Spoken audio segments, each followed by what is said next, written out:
नमस्कार, किचन स्टोरीमध्ये मी प्राजक्ता तुम्हा सर्वांचं मनापासून स्वागत करते। आज आपण बनवणार आहोत अगदी हॉटेलला बनवतात तशी पनीर बटर मसाला। तर अगदी घरच्या साहित्यामध्ये कमीत कमी वेळेमध्ये कशी बनवता येईल ती आज आपण बघणार आहोत। तर इथे पनीर बटर मसाला बनवण्यासाठी मी इथे 250 ग्रॅम पनीर घेतलंय, 1 वाटी टोमॅटो घेतलाय, 1 वाटी कांदा घेतलाय, दोन्ही बारीक कापून घेतले, थोडीशी कोथिंबीर, 4 ते 5 लसणाच्या पाकळ्या आणि आल्याचे तुकडे, 1 चमचा जिरं, 1 चमचा लाल तिखट, 1 चमचा हळदी पावडर, गरम मसाला घेतला 1 चमचा आणि धने पावडर घेतलाय 1 चमचा, थोडीशी कसुरी मेथी घेतली आहे, 10 ते 12 काजू घेतले आणि 3 ते 4 बदाम घेतले, थोडंसं फ्रेश क्रीम घेतलंय, तूप घेतलंय 1 चमचा। तर इथे मसाल्यांमध्ये लवंग, वेलची, मिरे आणि दालचिनीचा एक छोटासा तुकडा असे खडे मसाले लागणार आहेत। तर आता आपण ग्रेव्ही बनवून घेणार आहोत। तर त्यासाठी इथे मी एक छोटासा चमचा तूप घालून घेतले, त्यामध्ये लगेचच आपण कापून घेतलेला कांदा, टोमॅटो,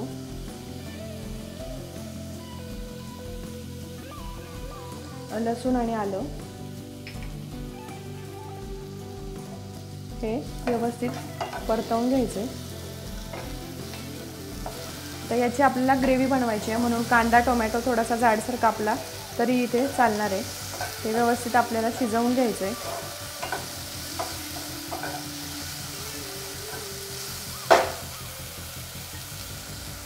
आता यामध्ये काजू आणि बदाम घालून घेते।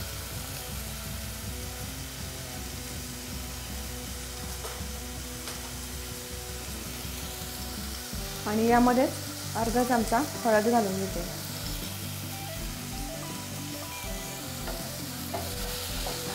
हे छान मिक्स करायचे।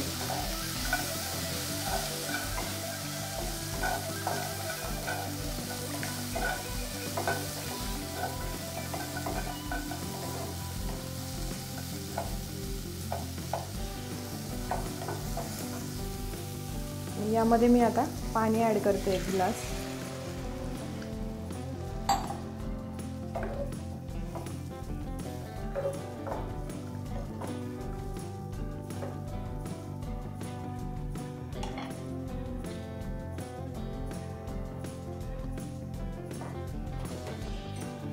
आता इथे मी पाणी ॲड केलंय। आता पाण्याला छान उकळी आली की मग आपण खडे मसाले घालून घेऊया।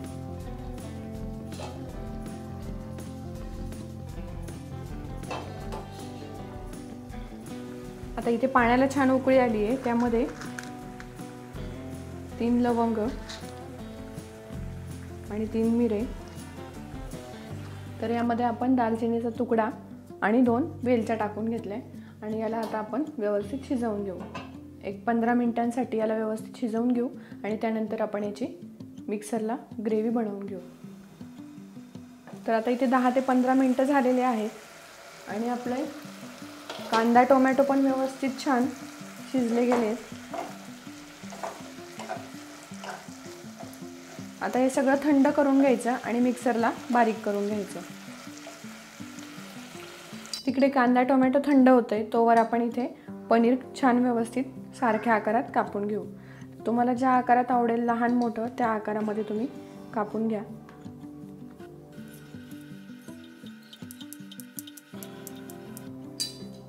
तर अशा लांब लांब आकारामध्ये मी पनीर व्यवस्थित कापून घेतलंय आणि इथे एक पनीरचा पीस साईडला काढून ठेवलाय जो आपल्याला किसून घालायचा आहे। तर अशा प्रकारे पनीर छान व्यवस्थित सारख्या आकारात कापून घेतलेत। आता आपण ते थोडेसे फ्राय करून घेणार आहोत। खूप जास्त डीप फ्राय करून नाही घ्यायचे, अगदी थोडेसे नॉर्मल हलकेसे असे फ्राय करून घ्यायचे। आता आपल्याला इथे पनीर फ्राय करून घ्यायचे, तर त्यासाठी इथे मी तवा घेतलाय, त्यामध्ये मी थोडंसं बटर घालून घेणार आहे आणि थोडंसं तूप घालून घेणार आहे। हे ऑप्शनल आहे, तुम्हाला बटर हवं असेल तर तुम्ही फक्त बटर पण घालू शकता। इथे थोडंसं तूप आणि थोडंसं बटर असं घालून घेतलंय आणि यामध्ये आपण आता पनीर छान व्यवस्थित फ्राय करून घेऊ।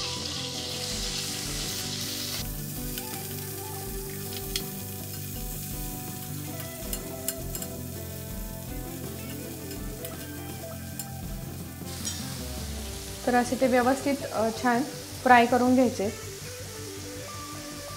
तव्यावर पनीर फ्राय करण्यामागे एकच उद्देश फक्त की पनीरचे फार असे तुकडे होत नाही किंवा ते कुस्करले जात नाही, अगदी अख्खेच्या अख्खे पीस राहतात, म्हणून मी पनीर तव्यावरच फ्राय करते। आणि खूप जास्त पण फ्राय करायचं नाही आहे, अगदी थोडंसंच फ्राय करायचं आहे, म्हणजे ते छान भाजीसोबत खाताना मऊ लागतात, नाहीतर ते फार कडक होतात। त्यामुळे अगदी नॉर्मल आपल्याला फ्राय करून घ्यायचं आहे।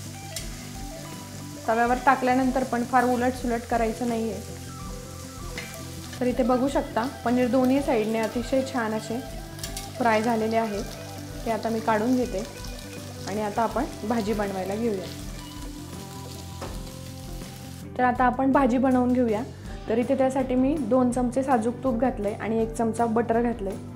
त्यामध्ये आता 1 चमचा जिरे घालून घेते, 2 छोटेसे तमालपत्र घालून घेते,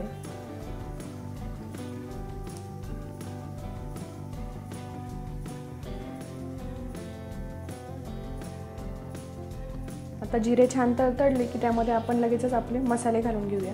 त्यामध्ये मी गरम मसाला, लाल तिखट, धना पावडर,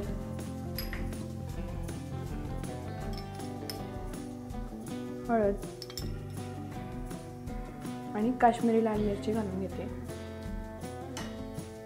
हे सगळं व्यवस्थित फ्राय करून घ्यायचं आणि मग यामध्ये आपण जी ग्रेव्ही बनवली होती ती ग्रेव्ही आपण ॲड करून घेऊया।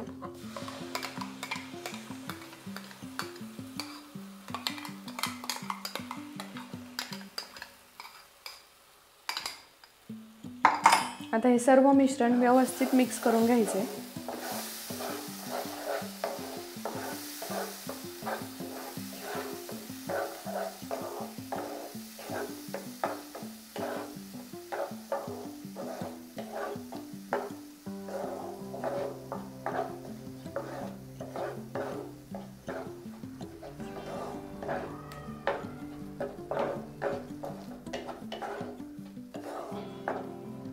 गॅस मध्यमच ठेवायचा आहे आणि हे छान व्यवस्थित मिक्स करून घ्यायचं आहे।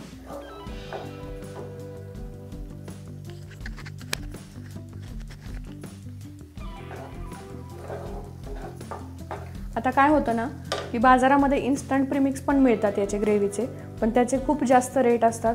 हे आपल्या घरच्या घरी जे सामान असतं त्या सामानामध्ये आरामात छान व्यवस्थित ग्रेव्ही होऊ शकते आणि अगदी 4-5 लोकांसाठी ही भाजी आरामात पुरते।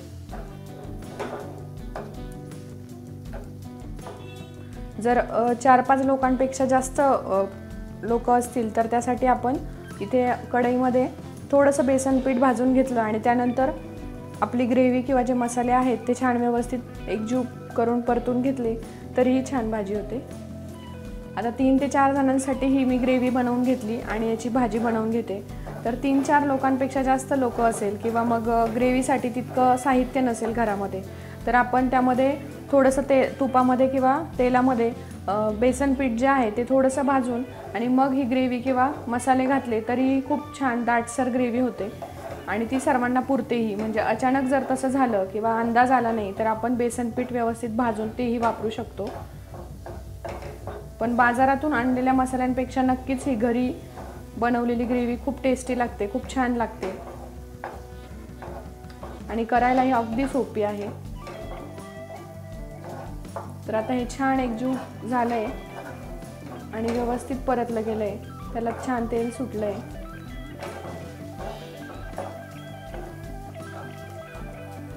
आता याला तेल सुटलंय त्यामध्ये मी पाणी ॲड करून घेणार आहे। आता तुम्हाला भाजीचं प्रमाण किती पाहिजे किंवा ग्रेव्ही घट्ट पाहिजे त्यानुसार तुम्ही पाण्याचं प्रमाण ॲड करा। तर यामध्ये मी ज्या मिक्सरमध्ये ग्रेव्ही बनवली होती त्यामध्येच थोडंसं पाणी घातलं आणि ते पाणी यामध्ये ॲड करून घेतलं।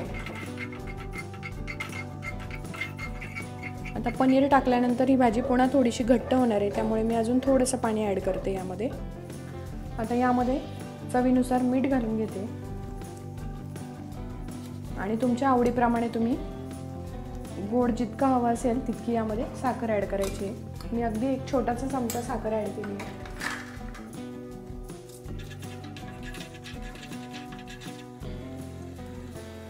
आता इथे भाजीला छान उकळी आली आहे त्यामध्ये आपण पनीर ॲड करून घेऊ. जे आपण फ्राय करून घेतले होते ते आपण व्यवस्थित ॲड करून घेऊ.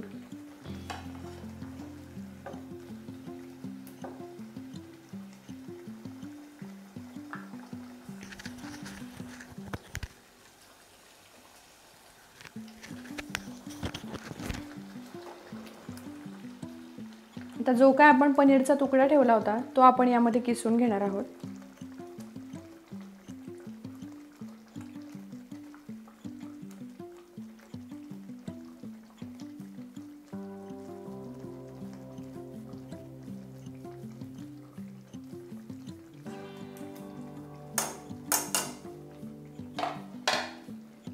तर अशा पद्धतीने बघू शकता, मी जसं म्हणाली होती की पनीर घातल्यानंतर आपली भाजी आणखी घट्ट होईल.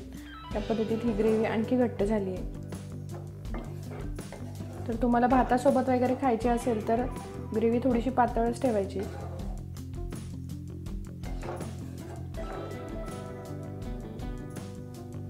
अतिशय सुंदर असा सुगंध येतोय.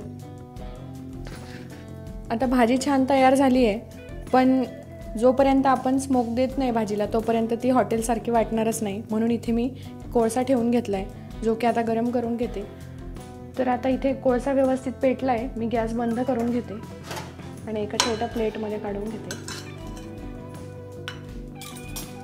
आणि आपली जी भाजी आहे त्या भाजीमध्ये आपण ही प्लेट ठेवून घ्यायची आहे. त्यावर थोडंसं बटर किंवा तूप काय जे असेल ते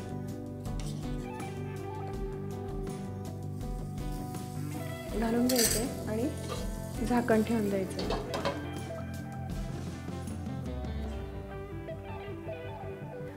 अशा प्रकारे दम दिल्यानंतर भाजी अगदी हॉटेलसारखीच लागते. त्यामुळे तुम्ही अशा प्रकारे करून बघा.